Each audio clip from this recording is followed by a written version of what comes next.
আল্লাহর রসুল যেদিন জন্ম নেন ওই দিন আম্মা জান আমেনা কোলে নিয়ে কাঁদতেছিলেন। সবাই জিজ্ঞাসা করতেছে কাঁদো কেন? পরিবারের লোকজন, শ্বশুর বাড়ির লোকজন কেন কাঁদো? আব্দুল্লাহ নাই। কেন?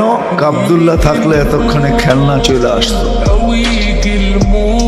আল্লাহ যেন কানে কানে বলতেছিলেন আমেনা কাঁদিস না, আব্দুল্লাহ খেলনা আনলে আর কোত্থেকে আনবে?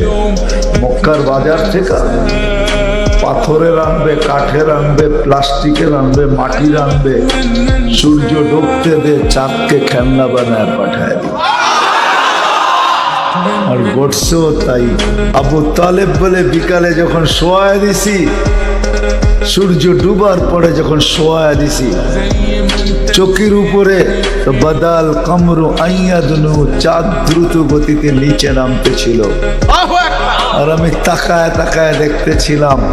যখন একবারে নিকটে চলে আসছে তো চিৎকার দিয়া ফেলছি, ভাবতেছিলাম তোমার উপরে পড়া না যায়, কিন্তু তোমার মাথার কাছে এসে থেমে গেছে। তুমি হাত পাও নাড়াচাড়া করতেছিল আর চাঁদ উপরে ডান্স করতেছিল। তো বলছে চাচা জানেন চাঁদ কি বলতেছিল? তা তো জানি না। বলে আন্নাল কামারা ইউগান্নিনি ওয়া ইউহাকিনি ওয়া ইয়ামনাউনি মিনাল বুকা।